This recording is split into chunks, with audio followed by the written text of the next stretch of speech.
Hello, we're here at the Crystal River Archaeological Site. This is the main mound, and what the sign says is a view from the top. The main mound, this is Mound A. Much like an arena or a stadium in a big city, Mound A served as a symbol of grandeur that would impress visitors to the site. From the flat top of the mound, public performances, speakers, or ceremonies would have been on display to those below, while also providing those in the mound with a commanding view of the surrounding area. And you likely will hear in the background boats going along the Crystal River. I don't see that you can make it out from here. But this reminds me so much of a mound that's in another local park to me here in Florida, as well as Chichen Itza, the whole use of Chichen Itza's plaza when I've been with different Mayans, and then even the Mayan shaman, how the sound and their sense of sacred geometry was set up so that when you stand directly in the receiving line from the priest at the top of Chichen Itza, the sound carried. You can clap. A lot of them will, the Mayan native guides will stand at the base of Chichen Itza and clap their hands, and you can hear the echo so that the priest could be heard by the people who were important in the different communities coming for the ceremonies at various times throughout the Mayan calendar to Chichen Itza, but so that the lesser important people couldn't hear what the priest was saying. So we're gonna go ahead and walk up to the top of this mound. I've been going to the different mounds in this whole archaeological site, and some of them are for burial purposes. Some of them are, another one, the very first one was a ceremonial site that I did another video on. So I haven't been here before, and I've been wanting to get here because it's one of the biggest archaeological sites in Florida, and mounds, a whole complex, not just one singular mound. And I can see singular mounds and have been ever since my first years in Florida.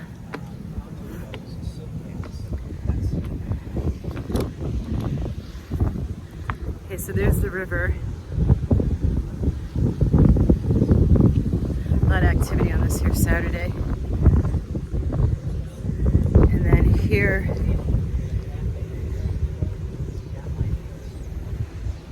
so we just walked up from. So I feel like I want to give you a better view of the other side of the mound. And there was a port area over to the side, that's where I nodded my head to, that the non-local tribes people coming in for gatherings would moor their canoes. So this reminds me of one of the bigger mounds in Tampa Bay. Reminds me a little bit of Tulum as well on the Caribbean, here in the Gulf of Mexico. And it makes sense, right? You know, waterways were the original roads and highways. So I can't get my feet barefoot on this mound because we're on this platform built by humans. It's an interesting marsh area there.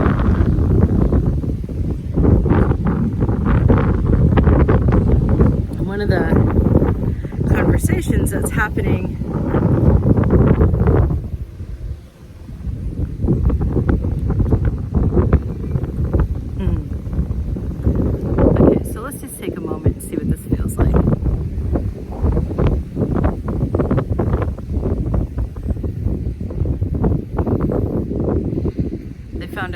really big stones, calling stellae, on the site, and they had to have cut marks, a lot like what's found in Scotland's, some of Scotland's singular standing stones or menhirs, and some in England too. So for a megalithic hunter like me, there's some similarities.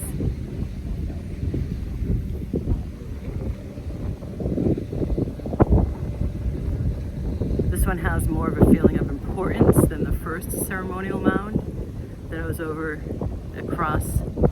literally across this compound, and I did a video there leading you through some processes to celebrate solstice. Yet this one feels stronger. So perhaps I'll post both videos. If I don't, let's go ahead and welcome in this new time of increasing balance. The solstice represents balance. Tomorrow is the solstice. That's in great part why I'm at a ceremonial site. The day before solstice, choosing to lay lower on Sunday, solstice itself, and do other things. Do the traveling and movement today. But in this vein of a ceremonial site, when solstice was obviously typically a day of massive ceremony for the ancients, in this new life phase, as we step into the constructive part of the new era, what is it that you would like to construct in your life? Now, moving forward, drop down into your heart. Let yourself possibly be surprised by the response.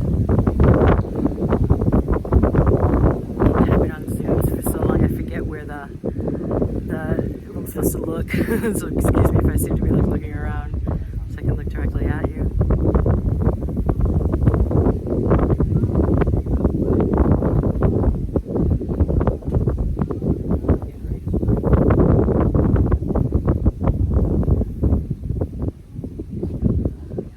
So that new thing that wants to come in,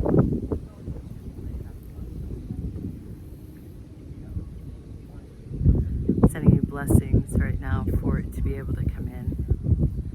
And now I want to ask you to listen to the first thing that pops. What is something that your mind tells you it knows about this new aspect, that if you were to let go of that knowing, would make it easier for it to come in and would allow for it more easily to root in your life?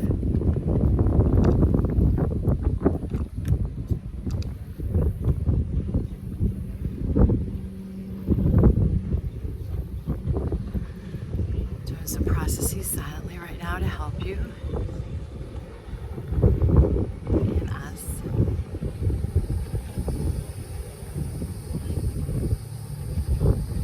Feel the difference in the energy. And so in the solstice time of blessings and balance, blessings for balance, what area of your life could be brought more into balance? That's your mind's opinion. Now let's drop into the heart. What area of your life wants to be brought more into balance? And allow for a different response.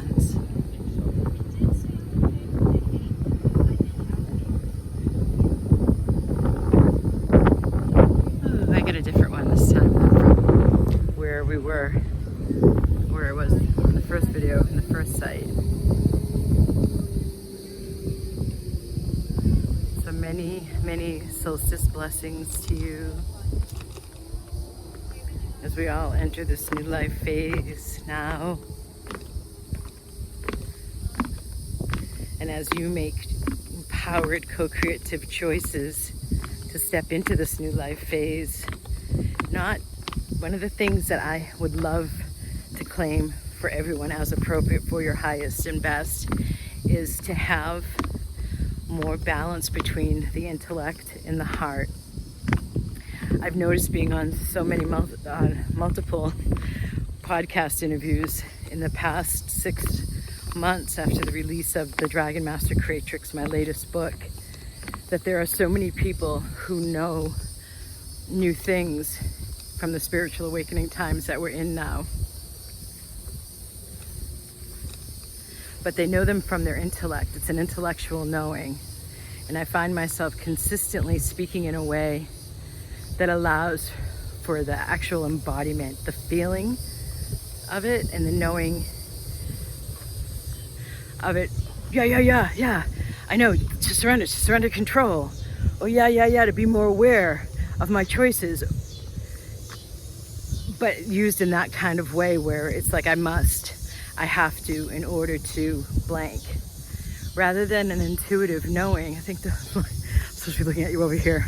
Rather than intuitive knowing, an experiential knowing.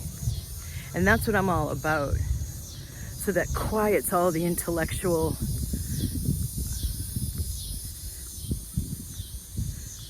and then all the other magic that's within us can come forward.